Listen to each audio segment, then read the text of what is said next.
guys, welcome to my YouTube channel. Okay, hari ni kita nak cakap pasal rukun negara. Okay, hari ni kita cakap pasal rukun negara adalah kerana tahun 2020 adalah ulang tahun yang ke-50 bagi rukun negara. Okay, korang bila dekat zaman sekolah, ada sekolah yang baca rukun negara setiap hari dan ada sekolah yang baca setiap seminggu pada perhimpunan. Okay, sebab sebenarnya korang baca rukun negara, korang tahu tak? Kalau korang nak tahu sebab sebenarnya korang baca rukun negara, tengoklah video ni sepenuhnya. Okey, sebelum kita masuk ke konten video ni disponsor oleh The Ultra Reviewer. The Ultra Reviewer ialah sebuah channel YouTube yang cakap khasnya pasal Ultraman. So kalau ada peminat-peminat Ultraman, korang pergilah boleh visit video tu, dan link untuk channel tu saya akan letak dekat bawah dekat description. Okey, jom masuk kita tengok dekat sebab sebenarnya korang baca rukun negara. Okey, kalau kita nak tengok sebab sebenarnya, kita kena pergi flashback dekat zaman penjajahan British. So, konsep penjajahan British adalah amat mudah, di mana mereka akan divide and rule. Lagi-lagi pun dekat negara kita yang mempunyai masyarakat yang berbilang kaum, konsep divide and rule telah menjadi sangat senang untuk British amalkan. So, konsep divide and rule contohnya, atau contoh yang sangat bagus ialah pada zaman penjajahan British, di mana mereka meletakkan orang Melayu di kampung sebagai petani saja. Orang India di estate getah sebagai penoreh getah saja, dan orang Cina di Lombong sebagai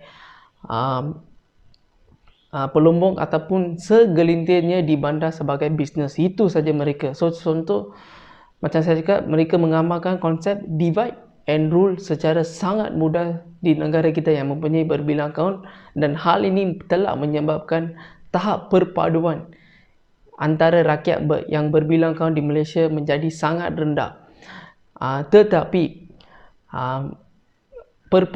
semangat perpaduan di antara ahli-ahli politik pada masa itu adalah pada tahap yang tinggi, ataupun boleh dikatakan pada tahap yang baik. Tetapi di tahap grassroots ataupun di tahap bawahan adalah sangat rendah dan sangat buruk tahap perpaduan antara rakyat Malaysia yang berbilang kaum sebelum merdeka. Tetapi kes ni ataupun fenomena ini, di mana perpaduan di antara rakyat Malaysia yang sangat kurang berlanjutan sehingga zaman merdeka, dan juga dilanjutkan sehingga zaman selepas merdeka, di mana kita boleh tengok berlaku beberapa pertelingkahan dan perselisihan faham antara kaum di rakyat Malaysia, di mana pada tahun 1956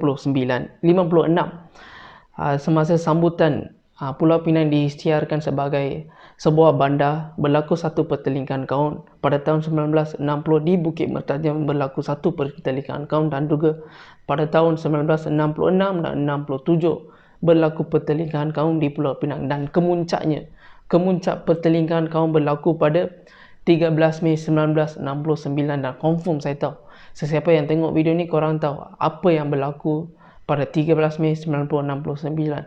Dan kalau korang tak tahu, saya akan buat satu video khasnya pasal 13 Mei.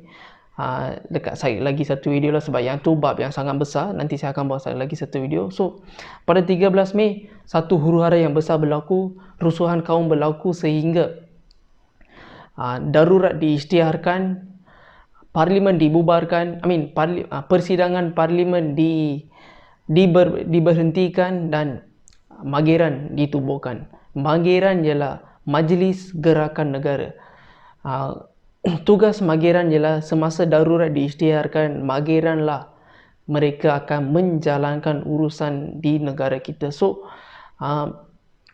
Mageran diketuai oleh Tun Abdul Razak, and then oleh Tun Witi Samadan, Tun Dr. Ismail, Tun Tan Siew Sin, dan juga Profesor Emeritus Tan Sri Dato' Khoo Kay Kim. Dan dalam Mageran tu ada juga wakil dari Persatuan Bekas Guru, Persatuan Angkatan Tentera, Persatuan Wartawan, wakil dari ahli parti politik, dan juga banyak-banyak NGO lain lah.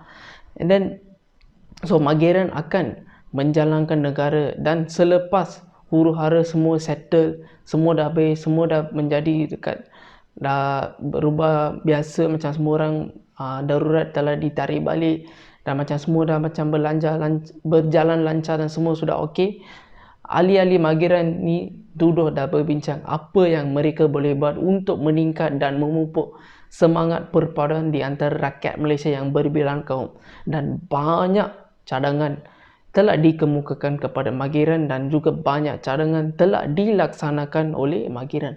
Dan salah satu cadangan yang di Magiran terima dan Magiran laksanakan adalah rukun negara. Okey, rukun negara ini, objektif rukun negara ini adalah untuk melahirkan rakyat Malaysia yang percaya kepada benda baik, yang membuat benda baik, yang percaya kepada benda baik, yang membuat benda baik, yang mempunyai sikap perpaduan yang sangat tinggi dan juga mempunyai semangat patriotisme yang sangat tinggi. So itulah objektif rukun negara, dan rukun negara diperkenalkan kepada rakyat Malaysia secara rasminya pada tahun 1970 pada sambutan merdeka oleh Yang di-Pertuan Agong keempat. Dan negara mempunyai 5 prinsip. So prinsip pertama ialah kepercayaan kepada Tuhan. So kepercayaan kepada Tuhan maksudnya macam saya kata tadi itu, percaya dan membuat benda yang baik. Kedua, kesetiaan kepada raja dan negara. Kesetiaan kepada raja dan negara bermaksud rakyat negara sentiasa perlunya mempunyai semangat patriotisme dan tinggi dan sentiasa perlu sayangi dan setia kepada raja dan negara. Ketiga, keluhuran perlembagaan. Keluhuran perlembagaan maksudnya ialah tiada siapa pun dan tiada apa pun yang melebihi perlembagaan di negara kita. Yang keempat adalah kedaulatan undang-undang, di mana di tempat di semua tempat dan di mana juga di negara kita undang-undang perlu didaulatkan. Dan yang terakhir adalah kesopanan dan kesusilaan. Maksudnya ialah rakyat Malaysia perlulah sentiasa mengamalkan kesopanan dan kesusilaan. So guys, inilah sebabnya korang baca rukun negara pada zaman sekolah anda, ataupun kalau ada yang baca lagi, inilah sebabnya korang baca rukun negara. Dan objektif rukun negara adalah sebagaimana yang saya kata. So guys, saya minta tolonglah share video ni kepada semua orang. Kalau lebih baik bolehlah tolonglah share video ni dekat budak-budak yang masih di zaman sekolah.